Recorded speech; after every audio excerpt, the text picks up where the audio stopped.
Saudaraku seiman yang dikasihi Kristus Yesus Tuhan kita, hari ini adalah hari akhir minggu ini dan sekaligus sebagai awal bulan Mei, di mana Tuhan telah menghantar kita hingga tiba di awal bulan Mei 2021 ini.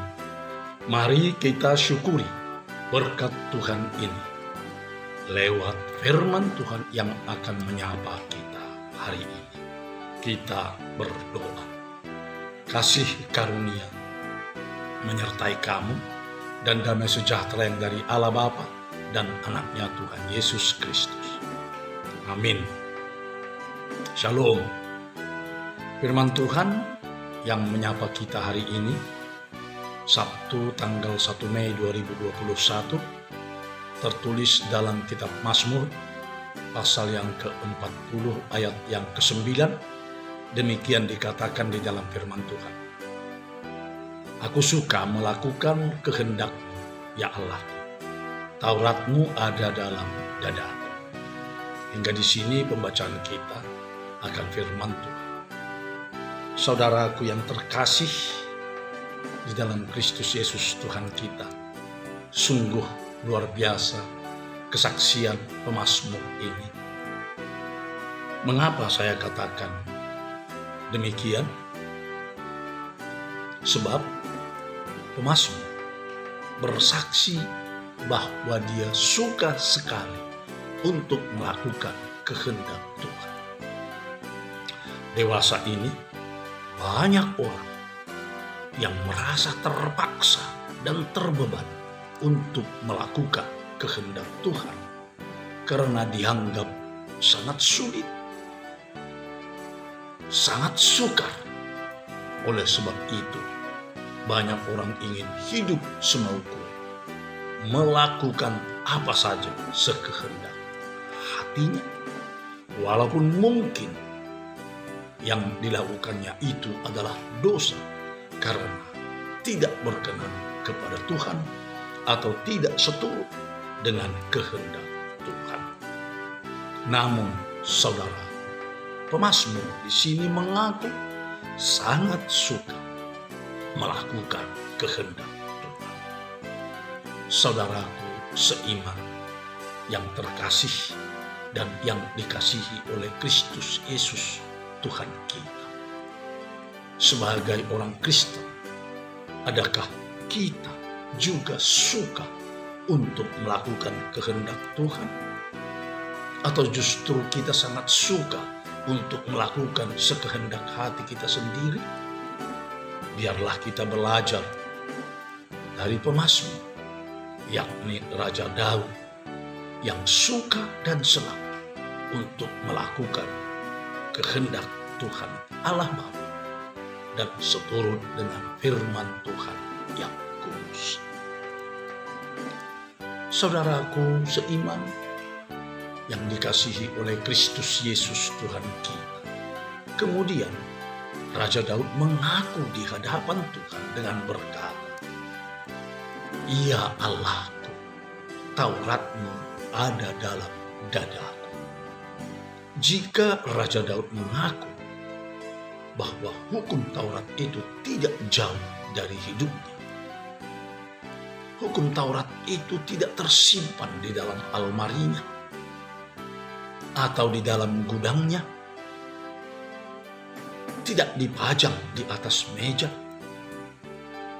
Menurut nyanyian pujian Daud ini, bahwa hukum Taurat itu ada dalam dadanya. Sehingga ketika melakukan hukum Taurat itu, semuanya akan tercetus dari lubuk hati atau dari hati sanubarinya. Apakah hukum Taurat yang dikatakan oleh pemazmur di sini? Hukum Taurat yang dimaksudkan di sini adalah hukum kasih. Ada dua bahagian besar hukum kasih itu. Pertama adalah Kasihilah Tuhan Allahmu dengan segenap hatimu, dengan segenap jiwamu, dan dengan segenap akal budimu, dan dengan segenap kekuatan. Itulah hukum kasih yang pertama dan terutama. Sedangkan hukum kasih yang kedua adalah kasihilah sesama, sama seperti engkau mengasihi dirimu sendiri.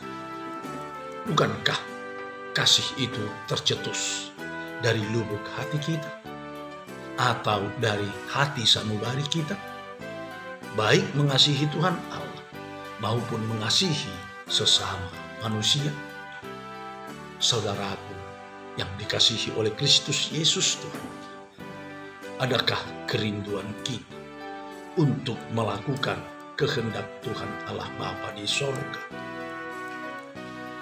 Jika memang demikian, yang pasti adalah bahwa hukum Taurat Tuhan ada dalam dada kita, ada dalam hati sanubari kita. Selamat berkarya dan selamat berkiprah, selamat melakukan kehendak Tuhan Allah, serta selamat akhir pekan. Amin. Kita berdoa. Tuhan Allah Bapa Sorgawi, Engkau Allah yang maha baik, yang kami kenal di dalam Tuhan Yesus Kristus, Juru Selamat kami yang hidup. Kami bersyukur atas berkat-Mu yang melimpah, hingga kami boleh berada di penghujung minggu ini, sekaligus di awal bulan Mei ini. Terima kasih Tuhan atas segala berkat-Mu yang telah kami terima hingga saat ini.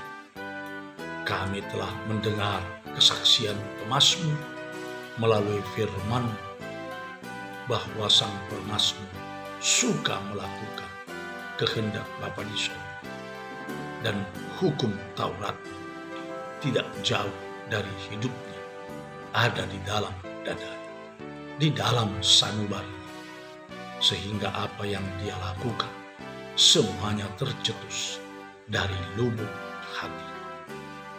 Tolong kami Tuhan, dan beri kekuatan untuk hidup seperti sang pemazmur tersebut.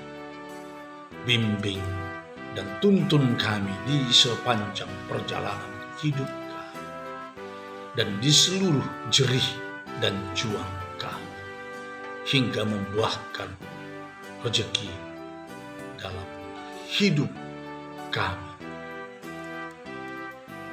dan kiranya juga boleh membuahkan segala kebutuhan hidup kami.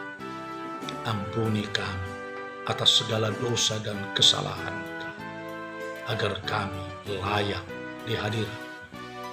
Tolong dan topang kami Tuhan, juga tolong dan topang saudara-saudara kami yang sedang sakit dan kini rawat inap di rumah sakit maupun di rumah mereka sendiri, atau yang sedang berobat jalan. Sembuhkan dan pulihkan mereka Tuhan, agar boleh kembali sembuh dan pulih. Terima kasih Tuhan untuk semua kebaikan Tuhan yang telah Tuhan curahkan kepada kami, pribadi lepas pribadi. Hanya di dalam Kristus Yesus, Tuhan dan Juru Selamat kami yang hidup, kami telah berdoa dan mengucap syukur. Amin. Anugerah Tuhan kita Yesus Kristus dan kasih setia Allah Bapa serta persekutuan Roh Kudus kiranya menyertai kamu semuanya. Amin. Shalom.